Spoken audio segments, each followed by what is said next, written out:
warahmatullahi wabarakatuh. Selamat bertemu kembali dengan saya, Siti Malihatun Badriah. Salam sehat, bahagia, dan sukses selalu. Teman-teman para pemirsa yang berbahagia, pada kesempatan yang luar biasa ini kita kembali bertemu. Kali ini kita akan membahas mengenai kapal sebagai objek jaminan. Mengapa kita membahas mengenai kapal sebagai objek jaminan? Karena kita ketahui bahwa negara kita adalah negara maritim. Sehingga sangat wajar kalau kebutuhan transportasi laut menjadi hal yang sangat krusial. Nah, untuk pengembangan transportasi laut ini, maka biasanya pasti perlu dana. Dalam hal perolehan dana ini, para pelaku usaha bisa menggunakan dana dari diri sendiri maupun dari pihak lain. Dalam hal dana ini berasal dari pihak lain, pada umumnya dibutuhkan adanya suatu jaminan untuk menjamin pelaksanaan prestasi debitur kepada kreditur. Nah, kapal ini bisa menjadi salah satu objek jaminan. Mengapa? Karena kapal ini merupakan salah satu benda. Benda bisa menjadi objek jaminan. Apa itu benda? Kita kembali pasal 499 Kitab Undang-Undang Hukum Perdata. Yang termasuk sebagai benda adalah semua barang dan hak yang dapat menjadi objek dari hak ehendom. Nah, kapal ini merupakan barang yang bisa menjadi objek hak ehendom. Sehingga dalam hal ini termasuk benda. Karena termasuk benda, maka bisa menjadi objek jaminan. Dalam hal ini adalah jaminan kebendaan. Nah, apabila kapal ini menjadi objek jaminan, maka lembaga apa yang bisa digunakan? Lembaga jaminan apa yang bisa digunakan? Kita lihat kapal tersebut apakah beratnya 20 meter kubik atau lebih, ataukah kurang dari 20 meter kubik atau lebih. Nah, sekarang tidak menggunakan 20 meter kubik tetapi sudah menggunakan gross ton. Nah, dalam hal ini 20 meter kubik sama dengan 7 gross ton. Jadi kapal yang dengan berat 7 gross ton ini menggunakan lembaga hipotek. Sedangkan kapal yang kurang dari 20 meter kubik ini menggunakan lembaga jaminan fidusia 20 meter kubik atau 7 gross ton. Nah, ini kalau kurang dari itu maka bisa menggunakan lembaga jaminan fidusia. Nah, hipotek atas kapal. Dasar hukumnya apa hipotek atas kapal ini? Nah, di sini ada Kitab Undang-Undang Hukum Perdata, ada Kitab Undang-Undang Hukum Dagang, ya. Kitab Undang-Undang Hukum Perdata khususnya adalah pasal 1162 Kitab Undang-Undang Hukum Perdata. Kemudian pasal 315 Kitab Undang-Undang Hukum Dagang. Kemudian juga ada Undang-Undang Pelayaran, yaitu Undang-Undang Nomor 17 Tahun 2008.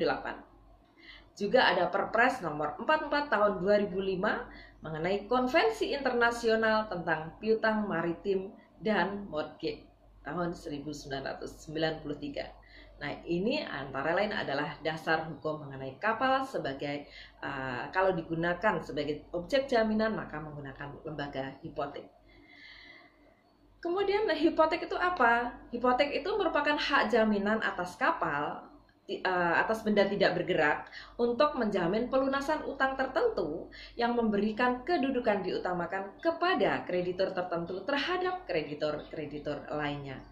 Nah, kalau kita lihat hal tersebut, maka objek hipotek di sini adalah benda tidak bergerak. Lalu kenapa kapal yang dengan berat kotor lebih 20 meter kubik atau lebih bisa menggunakan lembaga hipotek? Apakah kapal ini benda bergerak atau tidak bergerak? Nah, kapal dengan berat 20 meter kubik atau lebih, kalau sudah didaftarkan, maka dikualifikasikan sebagai benda tidak bergerak. Dikualifikasikan, berarti diperlakukan sama dengan benda tidak bergerak. Oleh karena itu, kalau dijaminkan menjadi objek jaminan, maka menggunakan lembaga hipotek. Nah, dalam hal ini, kapal itu termasuk segala sesuatu yang melekat pada kapal, yang merupakan satu kesatuan dengan kapal. Karena di sini menganut asas aksesi atau asas perlekatan. Nah, ini masuk sebagai kapal tersebut. Nah, kemudian lembaga jaminan yang digunakan karena kapal ini dikualifikasikan sebagai benda tidak bergerak, kapal yang dengan berat 20 meter kubik atau lebih, atau 7 gross ton, maka di sini menggunakan lembaga hipotek. Selanjutnya, kalau kapal yang kurang dari 20 meter kubik, maka di sini lembaga yang bisa digunakan, lembaga jaminan yang bisa digunakan sebenarnya bisa menggunakan lembaga gadai maupun jaminan fidusia. Namun kalau gadai, benda harus dikeluarkan dari kekuasaan pemberi gadai sehingga tidak bisa digunakan lagi oleh pemberi gadai. Maka pada umumnya digunakan lembaga jaminan fidusia. Karena kalau dalam lembaga jaminan fidusia, benda tidak perlu diserahkan kepada kreditor penerima fidusia, kreditor pemegang jaminan, tetapi tetap ada di kekuasaan pemberi fidusia. Sehingga dalam hal ini lebih menguntungkan, sehingga kapal bisa tetap operasional, bisa tetap digunakan untuk keperluan sehari-hari, untuk usaha, untuk transportasi misalnya, dan sebagainya. Nah, lalu jaminan fidusia itu apa?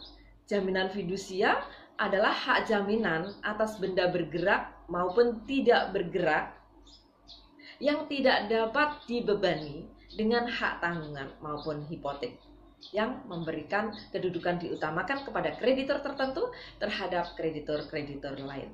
Nah, dalam jaminan fidusia ini yang diserahkan kepada kreditor penerima fidusia adalah hak milik atas benda tersebut. Sehingga di sini bendanya tetap dikuasai oleh pemberi fidusia. Oleh karena itu, pemberi fidusia tetap bisa menggunakan benda tersebut untuk keperluannya sehari-hari. Nah, demikian tadi yang bisa saya sampaikan mengenai kapal sebagai objek jaminan. Jadi pada prinsipnya kapal yang beratnya lebih dari 20 meter kubik atau lebih, maka menggunakan lembaga hipotek. Namun kalau kapal tersebut kurang dari 20 meter kubik atau 7 gross ton, maka menggunakan lembaga jaminan fidusia. Demikian apa yang bisa saya sampaikan. Terima kasih atas perhatian teman-teman semuanya, dan mohon maaf apabila ada kekurangan. Sampai bertemu kembali pada kesempatan mendatang. Wassalamualaikum warahmatullahi wabarakatuh.